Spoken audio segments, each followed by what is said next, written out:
Welcome to The Kingstonian, a podcast that profiles people who are passionate about what they do for a living, what organization they belong to, or the community they are a part of. Here is your host, Dave Cunningham. It all started with a drummer placing an ad in the newspaper looking for a band to join. That was Kim Berly, back in the mid-1960s, living in Calgary. He found a group, and together with Rich Dodson and Ronnie King, they formed what would become one of Canada's most iconic rock bands, the Stampeders. Fast forward 58 years and the Stampeders are still rocking, playing gigs all over, connecting with fans old and new. If you're familiar with hits like Carry Me, Devil You, and of course, Sweet City Woman, you're in for a treat. This episode was recorded in November 2024 over Zoom from Kim's home in British Columbia. In this conversation, we dive into the band's incredible journey, their music, and what keeps them going after all these years. Here's my conversation with Kim Berly. Kim, welcome to the podcast. It's a pleasure. Thanks very much for doing this, and it's nice to meet you. How were things out in British Columbia today? Well, it's a distinctly autumn, and as a matter of fact, the most of the leaves have been blown away over these last few days. Yeah. Had a lot of rain, but it's autumn. It's autumn in Canada. Exactly. It's about the same here. Yeah. I quite like it. It's not too hot, not too cold. Yeah. Let's start off with this. There's a school of thought for folks in our generation that we would have 4 careers before we retired. So I ended up with 3. How many careers have you had? Careers. That's an interesting word because to me that means something that you really want to do and choose to do. And basically, in that light, I've had 2 perhaps. I've spent a good deal of time. I had an acting career in Toronto, and I have a music career that's lasted for all these years. And I had a period of basically being a builder, like physically building houses and things like that. So, yeah. So how long did you do that for? Well, off and on for nearly 20 years. I mean, that was an interim period when I had to get out of, I couldn't stand being on the road anymore. I had a complete crash and got out of being a musician. I would sub in for a friend's band now and again in a like Toronto club or something. I was living in Toronto then, and and in that period, basically, I just thought, well, what am I going to do? Well, I turned to the theater. I spent a lot of time. Toronto was a good place to be an actor, and I mean a good place to study acting. And I did an awful lot of theater at the U of T, and spent a full solid decade with that being my emotional and artistic outlet. The acting part. The acting part. Yeah. Okay. When it comes to music, you have been doing that a long time. Why did you choose that as something to build a career on? Well, things happen to you in your life and you just go, yeah. And I'm doing a memoir and I write in it about the incident of like sneaking into the Stampede grandstand show after all the rodeo stuff at night, and watching the puppeteer and the various dancing acts and things like that, and then this little group of young guys came on. There were a trio. There was an accordion player, a stand-up bass, and a drummer with just a snare drum and a hi-hat, and he could use brushes, and they were singing like freight train. They were singing all that kind of. And a nice shuffle on the drums. Old Elvis stuff. Yeah. But they had silver sequin jackets on, and when the spotlight hit them, it just shot back into my eyes. And I looked at these guys up there in the light, and I thought, "Yeah, that's it." Now, combine that with your love of music when you're young and you're just stuff is just feeding you so much. Now, was the drum kit the first choice? Yes. Yeah. Yeah, absolutely. I admired guitar players. I don't know why, but I never thought of anything else. Even that night, the kid on the drums was just uh, it's something you see and you go, I can do that. Yeah. And you've been doing it. Let's Yeah. go back to the 1960s. British invasion is happening. You're a teenager. You're living in Calgary at the time, and you want to join a band. What was the atmosphere like at that particular point for musicians, local musicians? Well, at that time, I was the only musician I knew, and I was only 15. I got my Yeah. drums in the summertime of when I was 15, and by after playing, for a couple of months, because it just fell into place. I mean, I could play basic beats. I had Ringo's beat, Hmm. and boom, boom, boom. When I heard Ringo's beat, uh, yeah, I went, oh, hey, that's a step up because I had stood behind a young guy in a community hall dance, and it was one of those. The kid he had the red sparkle drums and a great big cymbal, no hi-hat, but just his bass drum, his snare drum, and this big cymbal. And I was standing behind him, and I could see that he was banging the bass drum steadily, and looked at his right hand, and it was going twice as fast as his foot. And I looked at his left hand, and it was going half as fast as his foot, half as fast as his foot. And I went, that just doesn't look that tricky. And so I went home and set up some pots and pans and used a lamp base for a cymbal, and I just tried it, and I could do that. And then I started listening more carefully to the drums on pop records, and of course the Beatles were breaking big, Yeah. and and um, and I heard Ringo, and I knew then what he was doing, and I could play that too, Yeah. like really easily. So after playing for a couple of months, I put an ad in the paper for musicians, a drummer looking for a band, basically. And I went through, a few people came over and all that, but I ended up, a bass player came over, and he was actually in a band with Richard Dodson, Hmm. Stampeders, and so they needed a drummer. They didn't like the drummer they had. He was kind of played in his father's wedding band, and he just didn't have the pop feel. So I went up one Sunday afternoon to the other side of Calgary, and this guy's drums were there, and I sat in on them and I played them, and Rich was on guitar, and he was this goofy looking character with horn rim glasses, and it's just the unhippest looking guy. But I thought, boy, he can play because I had a couple of friends who were trying to play guitar, but it was they were beginners. Yeah. Richard been playing for a while, and so we played Wipeout. I killed it, and I was in the band. And right about then, the other drummer walked in, whose drums I was playing, and they kind of said, "Well, this is what's going on." And then Rich said, "Well, let's play Wipeout again." So we played Wipeout again, and the guy smiles. He says, "Okay, you got the job." So it was such a sweet time. I think back to it, and even the early struggles of the band when we left Calgary and moved to Toronto, six-piece band, and the bass player that came over to my place to meet me was in the band, and it's all it was a grind at the time, but then and I actually shouldn't even say that. We were playing in Ontario bars, which I hated. I did not Yeah. like playing bars. I wanted to be a star, and but it was essential. It was step one. You play a lot. You play 6 nights a week, week after week.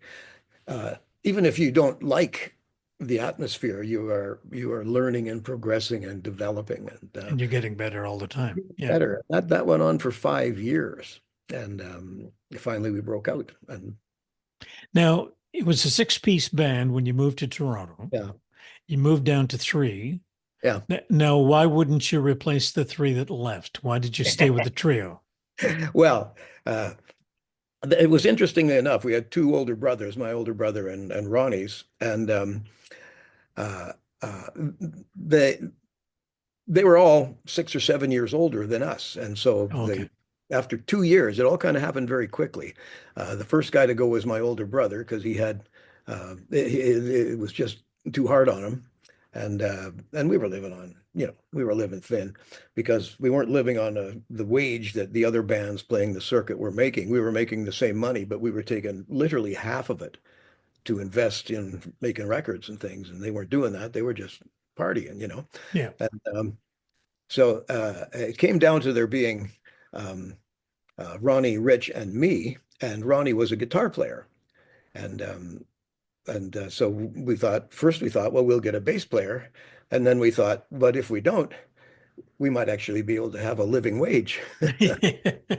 And so Ronnie, oh, I'll play bass. I can play bass, and they both Rich and Ronnie are competent bass players. But Yeah. So Ronnie just put his guitar down, picked up the bass, and off we went as a trio. And we were the first of the rock trios in Canada, and trios were very, very unusual. The standard format for a band was at least two guitars, bass, and drums, like the Yeah. Beatles. And so we really were we got that ball rolling, and we did make a little more money, and and then the sound that became the Stampeders began to develop from the three of us. Right. And I got a bigger share of the vocals and Yeah. all that stuff. Yeah. Now you moved to Toronto, and someone decided that you should be dressed up in denim and boots and cowboy hats because That's you another came from great story. Calgary. You want my stories? Yeah, I love stories. Okay, so this whole thing, shortly after I got in this band, we played about 6 or 8 months around town, and we wanted to meet this guy named Mel Shaw because he ran the Saturday afternoon TV dance show, and his bands were always featured there, and they were the only bands that really worked much around Calgary. It was a very, very well, the premier was he wasn't an ordained minister, but he was it was Ernest Manning, Preston Manning's dad. Yeah. And so Calgary, the streets rolled up at 6 o'clock in the evening every night, and there was no music allowed in bars. Music and drinking did not go together in Alberta in the 60s. And so anyway, we finally did manage to get Mel to come down and see us, and the band that he had disbanded and broken up. Now he had arranged with that band. He wanted to get a band to England. He wanted to get right out of Calgary. He said, nothing's going on here. We can't be rock stars from Calgary. We can't even make a living in Calgary. So he had made some connections with some agents in England, and they said, well, if you can get yourself over here, sounds good. We'll work it. And they were a band that called themselves the Paintbrushes, and they had lights and a lot of color. And Mel always insisted that his bands be very showy. You know, he'd do Radio City Rockette kicks and all that stuff. And, so he came down to see the band, and because he had nothing else going on, we showed up. He said, all right, you guys will do. But then he said, we need an image. The band was called The Rebounds. And he said, that's not going to work. We need some kind of image. And he says, and we need to get $10,000. I want to take the band to England. And so that became instantly, like I latched onto him. He said that, and I went, yes. And there was trepidation among the other guys. I mean, leave Calgary. A couple of the older guys had their jobs and all of that. But he had me. And so anyway, he went looking for this money. This was the deal. So he called up the Chamber of Commerce and asked, would there be anybody interested in financing a local band going to England, and we'd promote Calgary and this Calgary Stampede. Mm-hmm. So as the story goes, there was one member of the Chamber of Commerce or whatever who said, well, that's an interesting idea. I'll talk to you about it. How much do you want? Well, 10 grand. Well, I could do that, but I can't see how you're going to promote the image of Calgary dressed as, called the Rebounds and dressed as, just like every other band. So Mel came up with this, with the image. He came down and presented it to us, and I was aghast. The last thing in the world I wanted to be was a cowboy. And and given that we were in Calgary, half the city was named the Stampeders, the football team. There were businesses all over town that had that word in them. And I thought this was just like the worst idea that I'd ever heard. But then he said, well, it is $10,000 in England. And I thought, well, that's true. So we built this whole image. We got the hats. We dyed, like at the time, the beige denim, Canadian tuxedos were had just come in the market. And so Mel got his wife to dye of these outfits in the bathtub at his place. And so we had purple outfits, black hats, but they were these denim things and these little half boots that we managed to get. And so that image was there, and we got, bought a session. Mel was very aware of promotion and publicity. He did a ton of it. Um, and he was an inspirational guy. He made us believe that we could succeed. At least me, but I was like right for the pick, and some of the other guys had to be convinced, but they eventually all decided to give up their jobs. And Richard and I were just kind of out of school and out of high school, and we hit the road to Toronto in the early summer of 1966 in a 1957 Cadillac limousine with a 10-foot U-Haul hooked to it. And our manager, Mel, his wife, and his two small children, and six guys in the car in the back. The two jump seats in the back seat. We all six got in. A comfortable trip. Yeah. And we ended up running out of money in Regina. We were supposed to have a gig there, and it fell through.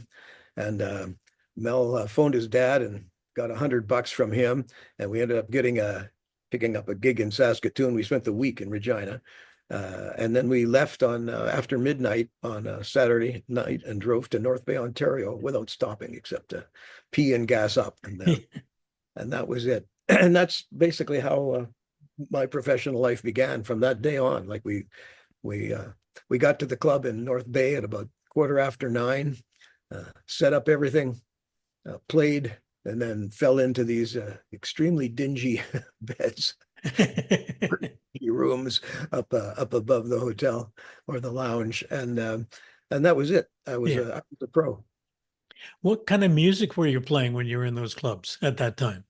Well, we were right out of step there too, as a band coming from Calgary to arrive in Ontario.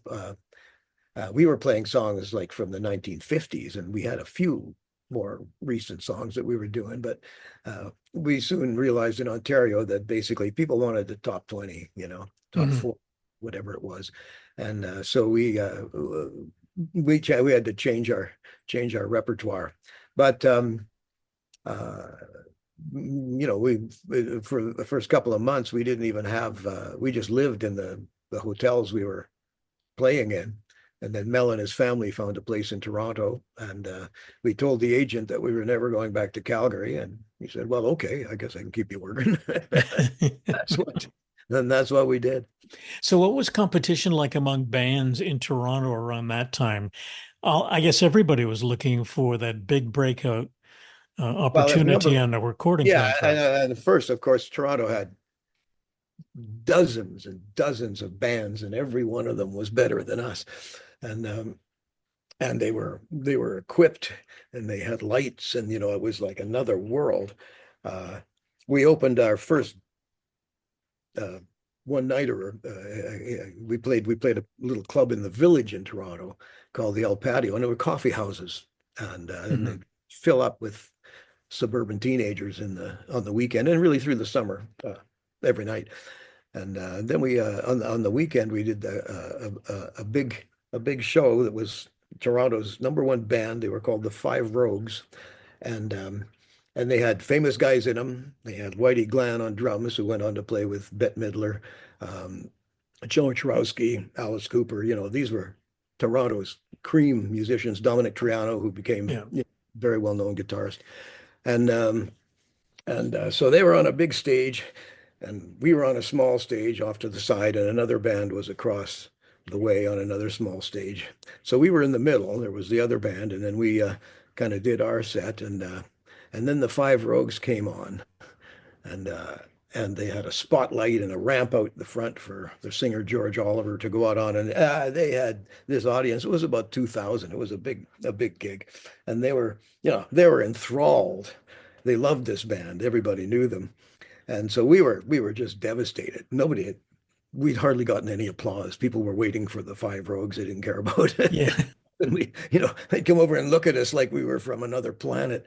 And but at the end of the show, Dominic Triano, we were packing up and everybody's gone, and he wandered over and he said, so, I admire you guys. what's that? We're astonished. He says, yeah, you got a lot of guts, man. He says, I don't know about the cowboy thing, but you guys got guts to do what you're doing. So get out there and play around, play the bars, see what happens. But I appreciate you guys. You've done something nobody else would touch. And so that was he literally just saved us that night by Yeah, saying it was like injecting a little bit of hope into what looked like that's an right. absolutely absurdly A grim big situation. boost. Yeah. Let's talk a little bit about songwriting. Back then, how important was songwriting to a band in the 60s and early 70s? Well, the Beatles made songwriting uh, something that you thought about doing. And I didn't much because I wasn't really I didn't play any guitar. I had picked up a guitar when I was in Ontario, and I had learned a couple of chords, but I had no idea of about songwriting. And Richard had been writing songs since Calgary. He just took to that, and he was good. His songs were melodic, and I really admired his writing. And so we were, when you're playing in clubs, you don't particularly care about hearing that. So we didn't really get to present a lot of original material, but it existed. And then kind of in the last year, when the band broke down to a trio, was really when the songwriting uh, started to become part of it. And I thought I better get in on this. Hmm. And I could always I was good with rhymes, so I could write write a lyric, but what to do with it. So I took my guitar and I played by a couple of chords, and then I brought this song to Richard, and he kind of knew where I was intending to go with it, and he just you know he added the third chord. Thank goodness. Yes. Now, when So you guys wrote songs, when the three of you were writing material, did you yeah, ever write together or always alone? we never did. It was a Yeah. solo operation, and I got help from Ronnie and Rich instrumentally as far as arrangements and stuff went. But no, it was a strange thing. We just never chose to collaborate, and I think I would have been kind of too embarrassed to because I didn't feel uh, that I knew what I was doing Yeah. or anything like that. Uh, and Rich and Ronnie were always in competition with each other on every level. Yeah. I mean, I often say that my role in the band was I was the Henry Kissinger. I created détente in the Stampeders. Now, I'm Put interested us in, together. now, everyone knows Sweet City Woman, Yeah. a big song. So Rich wrote that particular tune, as I read. Yeah. And when he came to the band and said, I've got this little song called Sweet City Woman, what was your initial reaction? Well, we were having a rehearsal. We were playing at a club in Welland, Ontario, and we would rehearse in the daytimes in a lot of these bars. And I got a new song. And he started, he played the little riff, and we jumped in on it and played it. And I thought, this is the best song we've ever come up with. This is a hit, like Mhm. right, because the riff is so infectious, right? Yeah. And you don't even need to know what's going on with it. And then, so then we began to just work on it, which it's simple enough piece. Although I mean, he did a really interesting arrangement of the song. It had many changes in it, and we started to play it in the clubs and things like that. And it wasn't long then. That would have been in the early, well, in the middle of winter, and Mm. by summertime it was a hit. 1971, 72 were big years for the band. I'm interested to know how you handled the transition from playing clubs all over the place to going into bigger venues and perhaps, sharing the stage with bigger stars Yeah, than you were used to. yeah. Well, we did it. Um, we quit the bars. I mean, we could have continued to play in them and got more money and fill these places up even more. But those were the days of clubs. Yeah. Live music bands. They were full and did good business. But it was delightful. It was like, look at this. We've actually done what we came to do. It was it was absolutely thrilling, And Mel, of course, he had more plans, and he was going to LA and New York, and things just started to grow really quickly. Our first gigs were mostly they were mostly in Canada, and we were playing fairs and things like that. We weren't like doing concerts. Our first concert was to open for Anne Murray at Massey Hall, and we had "Carry Me." That was our break. That was our breaker song. Sweet Right. City followed that, and and that was a terrific experience. And no, we just loved it. I mean, Mhm. this is what you came to do. No, I didn't realize till I was doing some research that a band that I enjoy listening to from way back, the Dave Clark Five, Oh and yeah, they had done a version of Sweet City Woman. And I yeah, actually found it on YouTube and listened to it, and it's very similar to the approach you guys use with yeah, the yeah. song. The How did you bugger. feel about them playing that song? Oh well, we were in England promoting the song, and who was on the radio but the bloody Dick Clark Five with it. So we didn't feel that great about it. And you're thrilled because in a way, after the Beatles, the Dave Clark Five were the big band coming out of England, Yeah. and so you go, wow, these guys like our song and want to record it. But they did kind of scoop uh, the English market out from under us with as far as that breakout song went. Yeah. And so we were on the one hand you're flattered, but you say you wish they just piss off with that. Now, in 1977, the group broke up and you reunited in 1992. Yeah, it wasn't really a breakup; it was a disintegration. The band changed a great deal. I mean, all careers are a sine wave, right? They go up and Yeah. down. And so we had developed a good concert thing in Canada with Donald K. Donald, the whole creation of a Canadian uh, Music scene. music scene Yeah. and rock band touring situation. And we were really the first to do that. We were the covered wagon people of the music business. I mean, we broke a lot of new ground.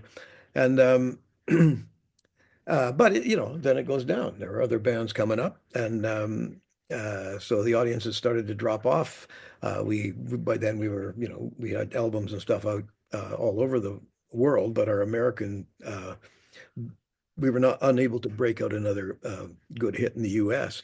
And so we expanded the band. Ronnie wanted to get a little funkier. And so we got a second drummer. We at one time we had two saxophone players, keyboards, two guitarists, bass, and two drummers. It was a big band. Mhm. And Rich didn't like that whole thing, so he thought, well, I'm gonna build a studio and be a producer, and he did. Yeah. uh, and he left, uh, and I worked it for about another year, and there were many things went down, but it just didn't seem to be working. And I thought, well, time for me to go out and do my own thing. And then I formed the Cry, the Kim Berly band first, but it became the Cry, and we did three albums and got a little bit of success and toured the whole country and everything. But I mean, my personal life was disintegrating, my marriage, and I had two little kids, and I couldn't take it anymore. I literally broke down, and I had to get off the road. I couldn't stand getting Yeah.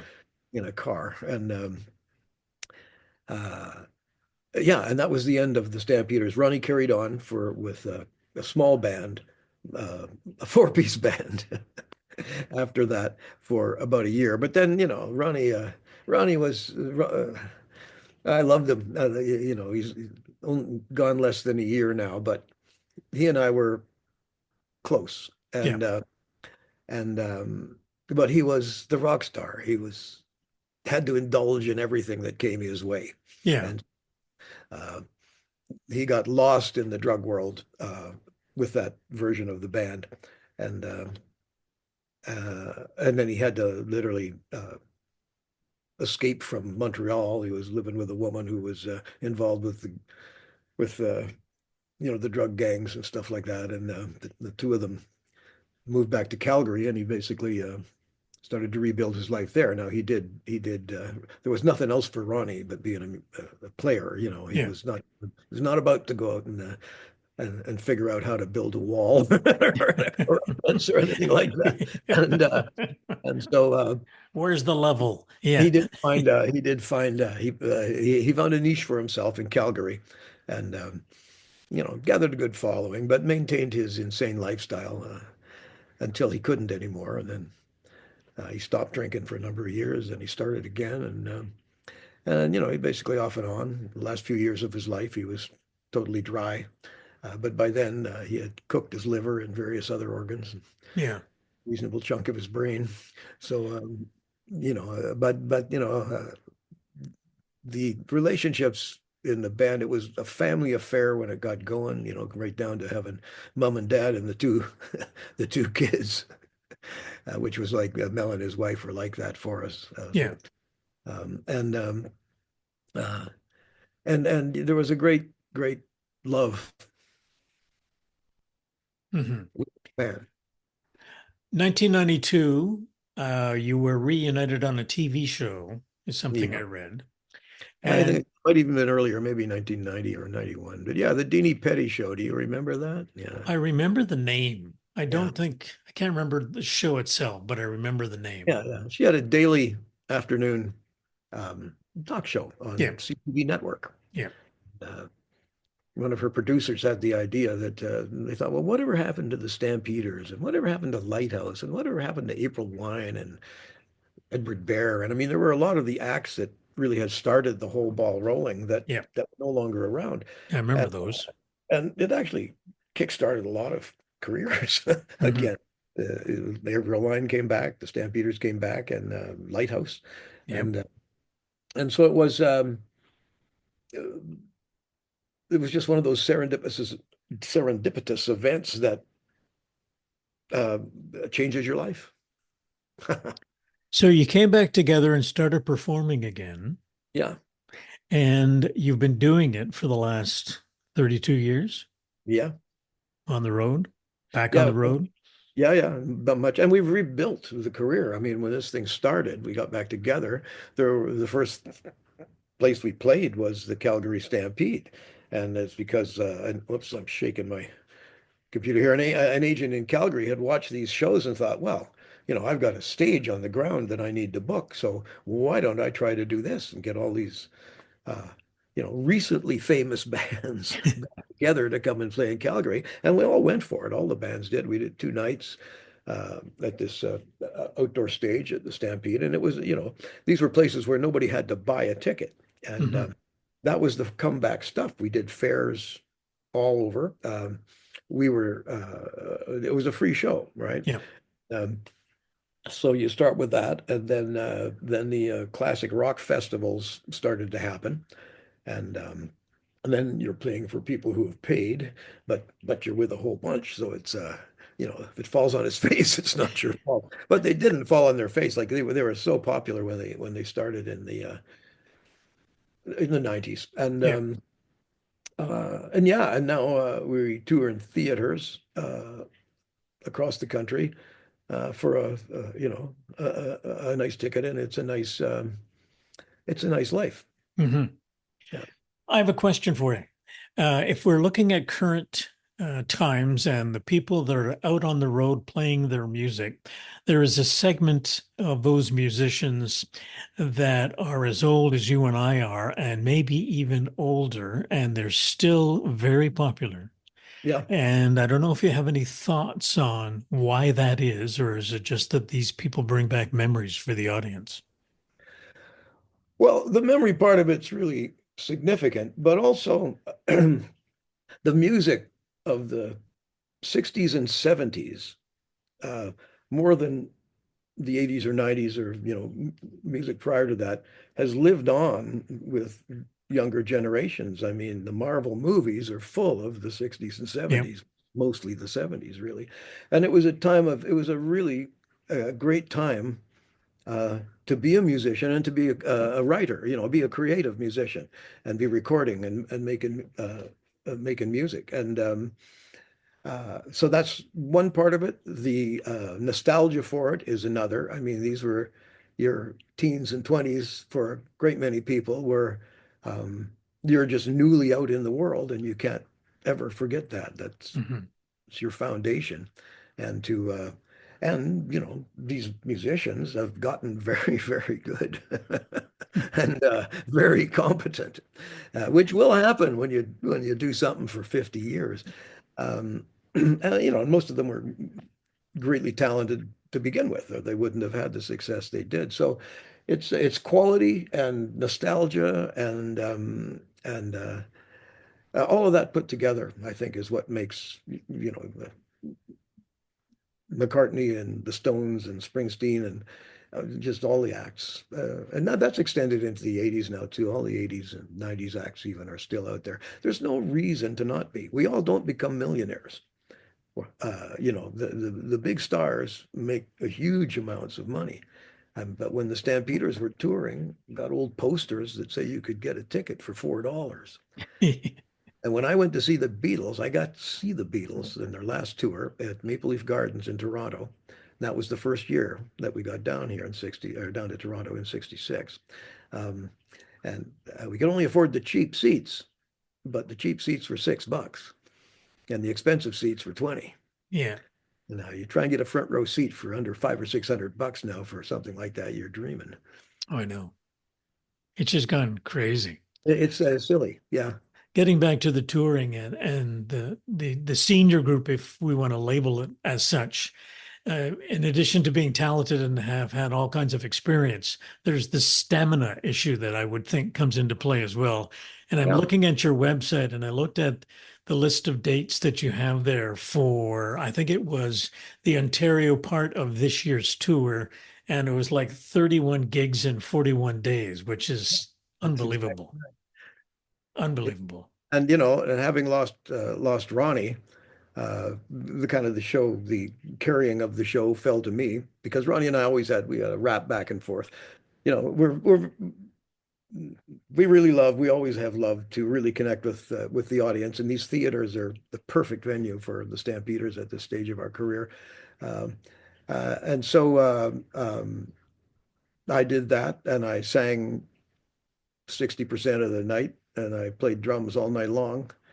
And you know, my sound man, he says, you know, people come up to me and they say, you know, well, he's still singing pretty good, isn't he? And I said, and he said to them, yeah, and he's getting better every night. Like, I don't know. I mean, I stay physically fit. I mean, I Yeah, work at it. Not yeah. been, it's not incidental. Um, and um, and the man, the joy of performance when you're rolling, when you're in the groove, and when people are laughing at your jokes and all the rest of it is You want uh, to do more. it's an addiction of sorts, Yeah. but a good one. Now, with Ronnie passing away, you have another bass player that you're working with. Is Yep. the band still touring? Oh yeah. Yeah, Yeah. we're not now. Well, like I said, it's Yeah. our down season, but we'll be out in BC now in come the spring, and down to the Maritimes in the fall. We, you know, it's kind of segmented. We do the country in chunks. There's the British Columbia, the prairies, Ontario, and the east. So So this is a regular routine that you've been it's doing. getting to be the last, God, it's getting to be around 10 years, 8 or 10 years now. And so it's nicely organized. You know, sometimes the routing can be difficult, but the Ontario tour was just amazing. We just kind of wound our way from place to place, and that helped make so many dates possible in such a short time. Hmm. But yeah, Stamina, Dave Shabbat, he's the bass player. Uh, he was a Saskatchewan guy, and he ended up living in not that far from me, and uh, you know, a lifetime professional musician and playing with the Jack Semple band. And Jack is, you know, he's one of the in the West. He's a very well known guitarist, and Dave is a fabulous musician. He brings to me as a friend and a writer his musical education, Right. which I've educated myself over the years to a degree, but basically I started with some sticks and a book on rudimentary drumming and songs songs on the radio and just went from there. Uh, And but he's bringing you a couple more chords. well, I've managed to find a bunch more on my own, but expanding that, absolutely. Yeah. Now, what about the Kim Berly groove? Well, I saw that on your website and I listened to the tunes that are up there, and I don't know when you recorded them, but I like Sleepwalk. Yeah, I've a couple of people have mentioned that to me, actually. I'm going to go back and revisit that with Dave. But well, that was basically, initially I thought, well, maybe, living out here in the Okanagan, I thought, well, maybe we can have a band. And I was working with another Dave, then Dave Knight, and and he had worked with Ronnie in Calgary in his band. And but just like there's not much of a viable music scene in this part of the world, and so basically it was just Dave and I working and recording and writing stuff, and yeah, so that was that's now 7 or 8 years old. Mhm. It was recorded, at his house. We've all got our own little home studios. And if you're a genius, you can make things sound really great, but otherwise, it's just what it is. Yeah, do the best you can. But yeah, Exactly. I've many more recorded songs since then. The Kim Berly Groove. It was first the Kim Berly Group, and I wanted the acronym to be the KGB, and that's what it was. I thought, well, it'll come down to the KGB, and I like that. Probably not the best acronym to use right now. But yeah, so the Kim Berly Group just became a place to put whatever I was doing. Yep. It's the envelope that I can put it all in. I've had many. My name is not Kim Berly. That was I was christened that by Mel Shaw, and because he thought my name was Kimberly. Yeah. So I'm Kimball Meyer, and I put out a CD using that name in 2011. And so, the conundrum of what to call yourself is, by this time of life, most people have gotten over it. And I've decided, there is some value in Kim Berly, so that's what I am. Except going forward. Well, you've left us quite a legacy, and I want to congratulate you on all the stuff you have accomplished so far. So far. Well, so far. I appreciate that. All the best to you, Kim, and thank you very much for taking the time to have a chat. Oh, thank you, Dave. I always enjoy telling my tales. And we love listening to them. Kim Berly, drummer for the iconic Canadian rock band, the Stampeders. We recorded this episode via Zoom from Kim's home in BC. Special thanks to Rob Watkins for making the introduction. To those of you listening, thank you. Hope you enjoyed the stories. Please leave a comment and don't forget to subscribe. I'll be back soon with another conversation. The theme music for the podcast is Stace's Oasis, written and performed by Kingston musician Tim Aylesworth. If you have any questions, comments, or suggestions about any of the episodes, please send a note to the kingstonianpodcast@gmail.com. For details on upcoming guests, follow us on Facebook. The Kingstonian Podcast is hosted by Dave Cunningham and produced in Kingston, Ontario, Canada.